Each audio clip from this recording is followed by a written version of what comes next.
Hey, so good afternoon, Pelin. Thank you so much for taking the time to do this session with us. My Okay, pleasure. so Thank you. so before we start, could you briefly introduce yourself and tell us about your current role and your research background? Sure, I can.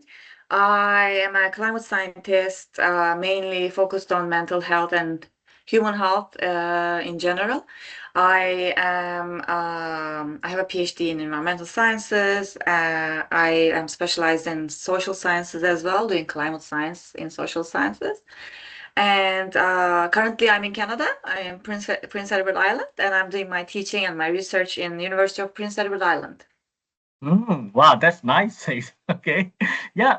So, what is your research about, and what are the main research questions that you're trying to answer? Mm, Okay, so my research is about depends really what I'm looking into. So I change mm, focus time to time. If I have yeah. students and I'm teaching sustainable tourism, I literally switch my research or my focus on that area. If I'm teaching something related to health, I do climate change and health related projects. Currently, I am focused on um, teaching right now, so I'm not doing much research. I recently published a paper in mental health impacts of Hurricane Fiona. Right now, what I'm focusing on is mainly teaching, and I have a couple of courses coming in fall and winter. So I'm just basically designing them, taking time off, using my summer, utilizing the beach. But mainly, my focus area, you can, in a nutshell, say climate change impacts on human health. Okay. So what inspired you to become interested in climate change and human health? Because I know that this is kind of like a very important topic, especially with the temperature increase, So your topic is going to be very hot topic and popular. Exactly. So you're in I think Bristol. So as you can tell, Europe is being impacted highly, and areas closer to Europe as well right now with the heat waves. It's been a very hot summer for you. For us, we've been seeing a lot of wildfires in Canada in general. So when we talk about these kind of impacts, when I was a little child, actually, I was interested in environment. I always wanted to do something related to environment. I love nature. So, what shaped my research or why my me choosing climate change was mainly I think we have one planet, and there are specific things we need to look into, like temperature, um, flooding, drought, wildfires, anything that impacts our planet. So I always had this perception that we need to do something related to the earth. I wanted to do something related to the earth, well-being of the earth and human beings. So that's how I started like shaping my research and how I started looking to the climate change field. Uh, why health? I believe no amount of money or no amount of cutting emissions is gonna save if your mental health is crushed. Like you can be the best, you can be the millionaire or the most wealthy person in the world, but eventually in the end of the day, um, climate change disasters are impacting us all in different dimensions, in different aspects, and everybody is impacted differently. You might have a chronic disease that you're already prone to wildfires. You're already prone to air quality index being low that time when during the wildfire was happening. So I believe they should go in hand. Yes, we have physical impacts, but we also have mental impacts. And with climate change, these are very, very exacerbated right now. So that's why I wanted to look into these issues. And I got lucky because, not lucky in a way, that's not the right wording, but PI itself has a lot of hurricanes. We got a lot of like storm surges, and it impacts people in a very, very strong way. Like people lose their farms, their houses, their cottages to these kind of impacts. So it's a very nice region to look into these kind of impacts right now. So I'm using the advantage of being in PI as well, because we have so many climate impacts going on around us. Yeah, yeah, I can see that. So as a PI, as the researcher, in this climate change and also human health or mental health well-being. So what do you think? What are some of the biggest challenges that you have encountered when you're conducting this kind of research? The main challenge would be funding, John. I Okay. think we need Mm, more funding into this kind of research. Like if I wanted to do mm, a countrywide survey or countrywide research, I would need a lot of money, but I would also need a lot of people to bring something impactful.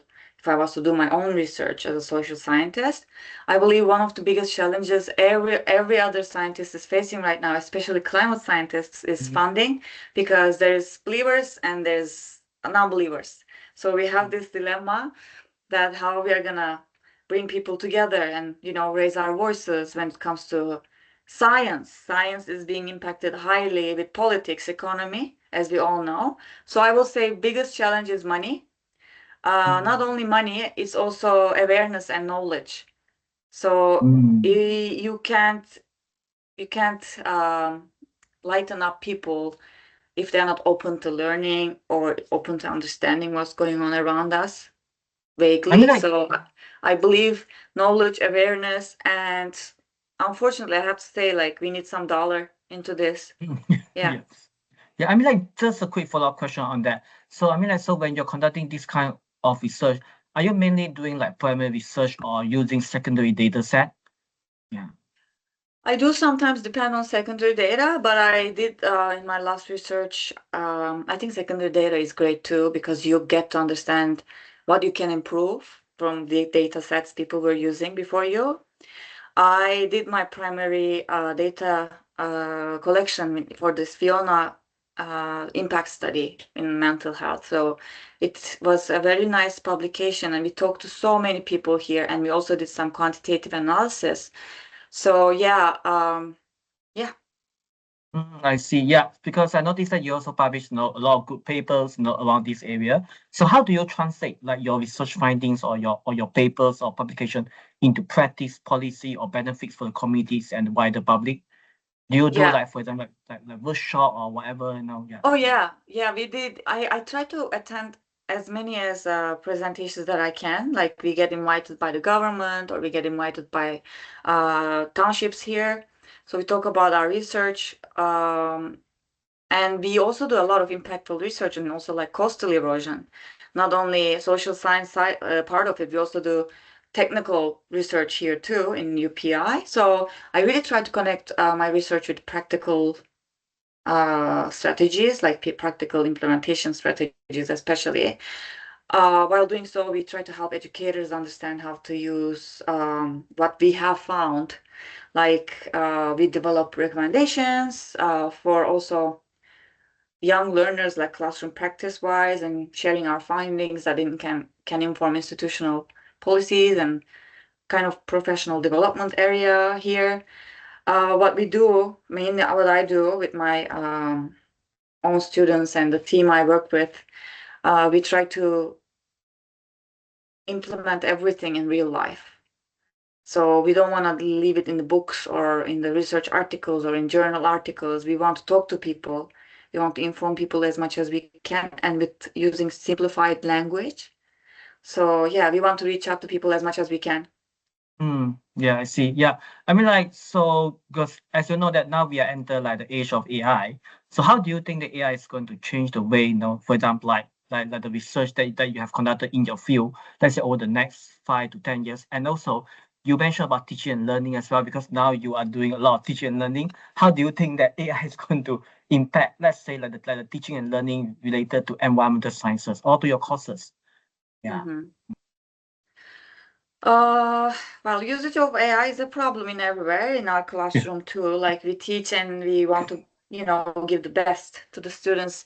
And AI is everywhere right now. You cannot even differentiate what is written by AI and what is written by a human being because there's humanizing options.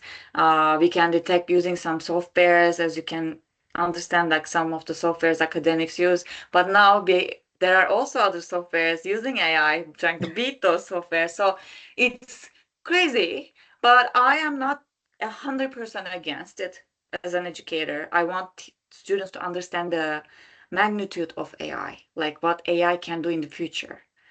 Mm, Um, it is useful if you want to learn from it and train with it.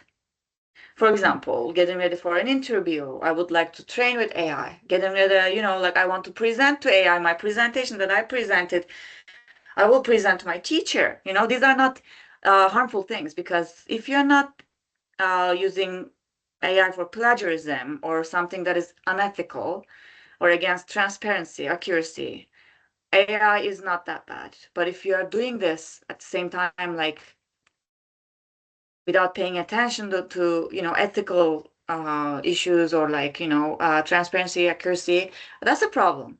But I'm not 100% against it, because it will eventually take over. There's no stopping AI. There are data centers, there are people, there's a university, and there are departments supporting AI, and there's a couple of departments against AI. So eventually that will be a debate, I think, that we need I to come see. to. Well, should we use it? Should we not use it? What do we do? Or Mm. there will be specific, strict terminology or strict rules against it, around it. If you can use it, yes, no worries, green light. But some of the institutions are going to block it for sure.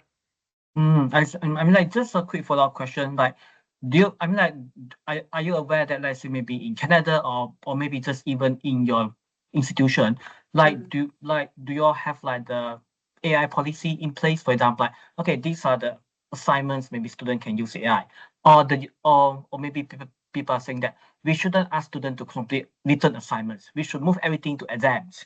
Students need to come to sit for the exam so they can use AI. Yeah. I apologize. Mm. I think what needs to be done is, like, you know better than me. You're more experienced than me, but we can't go against university rules, and then we cannot do anything in classroom without a syllabus or rules in place. Last year I was teaching, and I put in my syllabus, like, using of AI is against the rules of ethics, and I put it in red and I highlighted it. I still catch some of people using AI. My students were using it, and quite unfortunately, I could say, like, they don't know how to paraphrase or how to re-reference, how to recite things. And that's the main problem. Like, if a teacher teaches them what to do with AI and how to use it properly, I believe we can beat it very well, and people are going to be more aware of it.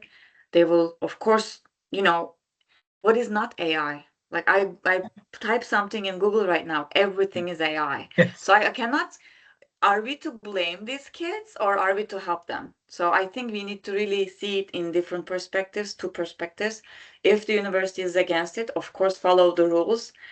But in my own teaching practices, like, I would definitely teach them how to benefit from it, not copy paste from it. It's completely wrong. And because we human beings, like, we use our brains, and we have a lot of intelligence, why not go hand in hand with it, and then again use your own thinking and own judgment in the end of the day? That's my point. Like, I would definitely teach them how to benefit from it before I blame them, before I judge them. Yeah, I totally agree. Yeah. So, what kind of advice that would you give to students or early career researcher who would like to work, let's say, in your own research area, or maybe doing like a career just like you? Any advice you want to give to them? Yeah. Mm-hmm. Uh, what really keeps us going as, I think, scientists and climate researchers is curiosity.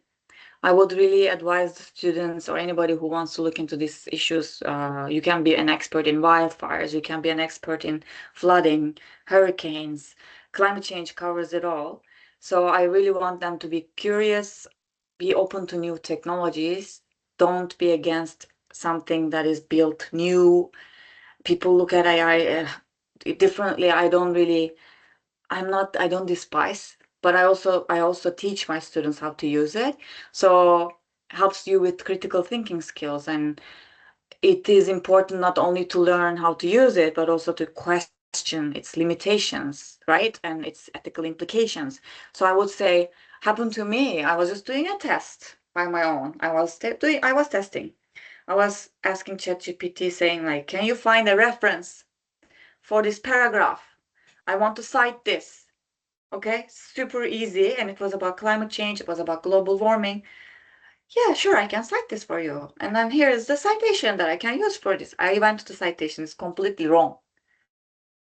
So ChatGPT has a warning. It says ChatGPT can make mistakes. You see this when you question, ask, do things with ChatGPT. So important to really go back and look at your own work, detect mistakes that ChatGPT also does, and never ever really copy paste. Just see, think, analyze, and then put, your own thoughts in it. So I saw it myself like it is not perfect. It's still evolving, learning from everybody, all the data banks we have, everything. So it's not perfect. So of course I would suggest, please, anybody who is using it, make aware of its limitations and the biases, its ethical implications and restrictions. That's so important, I would say. Yeah, I totally agree. So my final question. So what kind of research questions or projects that you would like to explore in the future? Yeah. In the future, so I do have a research direction right now looking into health again, like we're always gonna be evolving when it comes to climate change. There will be more climate impacts, and then I would still build on health area. But if you ask me about AI, like what would be the direction when I do research or research questions or projects, um, how it impacts our teaching practices. How does it impact student engagement in a way? Uh, the way we do our assessments, um, and also like understand how much we should or we can integrate it to our teaching, because meaningful interaction, human interaction, is so important. Like feedback from each other is really important. What is eventually gonna beat AI is emotions and interaction, like actual interaction with each other. And I believe that's very important. But when we come like to our research in the future, like it comes to um in the end, academic integrity, as if like we were doing like thesis projects, like I was defending or you were defending your thesis, and we were always being like questioned by our supervisors, like, don't miss integrity, don't do plagiarism, like you're gonna fail. It's so important. It's really important. It's really crucial. So I believe while maintaining that meaningful human interaction that is gold, we should also, yes, keep that aside. We should also use our brain, questioning academic integrity, and always keep it in place, because these kids are going to be lawyers, they're going to be educators, they're going to be someone, lead somebody. So that's the first thing. Just be honest, 100%. It's not easy to make mistakes, but we are not here to, you know, stop your career. We are here to evolve and help you. That's very important. Yeah. Yeah, totally agree. So any final top tips or any tips you want to share before we finish this session? Anything else you want to share? I have a question for you. Oh, yes, please. If you were to, because I really appreciate a fellow scientists' ideas also, and we are in different parts of the world, but we used to be in the same part of the Yeah. world. Um, so what would you say about AI usage? What is your own perception? Uh, I mean, like, I totally agree with what you said just now. I mean, like, AI is going to stay, and even though, let's say, if you put into your module handbook or in the syllabus, you say that please don't use AI in completing the assignments. Students, they are still going to use it, so we cannot stop and also prevent students from not using it. And also, let's say when they enter, let's say when they finish their bachelor degree, when they get a job, their boss will ask them, "Do you know how to use AI?" So I think I totally agree with your approach that we need to teach them how to use AI in a way responsible way, and Yeah, then also let's say don't trust everything that ChatGPT or Copilot give it to you. You need to go and cross check all the information and of teach them how course. to how to like like about the academic integrity, responsible Hmm. use of AI. I think all these are very important that we need to teach them about AI literacy as well. Yeah, I Okay. agree. And yeah, Yeah. And also also, how do we design our assignments, so that, for example, like if they use AI to complete the assignments, maybe we need to think about how can we ask a question that AI cannot answer, or the students need to go extra step to find the answers. Yeah, exactly. So I completely 100% agree with you on that. If we know like what it brings or what we can learn or how we can use it, then we can teach better. There's no way beating it. Like I was doing, I was asking something to it the other day, like just like the voice option of ChatGPT. They talk to you like humans, like they know everything. And prior to that, 2 days before, I was talking to my friend about a completely different subject, and it listens. Like I don't know what's going on. It records somehow something from that, bubble that is electromagnetically around us. It kind of like said what we were saying in the other conversation. So we were like, just as if like you were trying to buy a tent and just thinking about it. And then every Google website is bringing you tent advertisements, Yeah. It's very interesting. It's going to only get more interesting. So I don't, right now at this year, at this century, I don't find any use to look at it as evil. I think we should benefit from it as much as we can learn from it. But we will see how it goes, really. Yeah, totally agree. Yeah. I mean, like, just a final question I want to ask you. I mean, like, so this is something that I have been thinking about. I have also read some articles, that some researchers, they say that, if they realize that their students declare that they use AI in their assignments, usually they will give their students lower marks because because the students use AI and they declare they use AI. So what is your opinion on this? Do you agree Okay. with this or not? I don't. I am always in the side of student. Why? Because first of all, I think we can beat that in a way too. If you think the same way, please tell your idea. You do a report. Yes, the students are doing reports, or there's exams and everything. Exams is hard to beat with AI because they are standard. But if they are doing reports, that's final report is 40% of their mark. Put a presentation after it. Just make them present the report. So how are they gonna use AI when they present? There's no way. I want them to also, like, sometimes I want them to just like look at their slides, not to their computers when they come and present. Just be present. Like, that subject. You already wrote about that. Prove it to me. That beats a lot of AI usage with the students, because if they can't say anything about the subject that they wrote or they discussed in the report, there you go. Who wrote this? Right?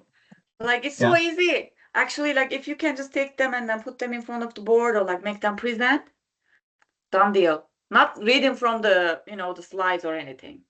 That's also AI. Yeah. So, yeah, that's my idea. But I don't know. I think this is a very good approach. I think maybe sometime next year, because I know that now you are doing a lot of teaching and learning in addition to your research, and I can see that you got a lot of teaching and learning experience compared to last time. Yeah. So maybe next year, we can do another session next year sometime when you are free, when you got a lot of experience. I would like to invite you to come again to share about your teaching and learning approach, because I think now you look like you're an expert. You know more Oh my about teaching gosh, and thank learning. you. I'm not in no means there's no it's a vast amount of knowledge that I am so much missing. Thank you so much. You have always been such a gentleman and so kind. You too. As time goes by, I think we grow, and I was a PhD student when you met me. Now, thank God I got to teach and learn from other people. But we will meet again for sure. Yeah. Okay. Thank you so much for your time. I'm just going to stop the recording now. Okay. Yeah. Thank you. Okay.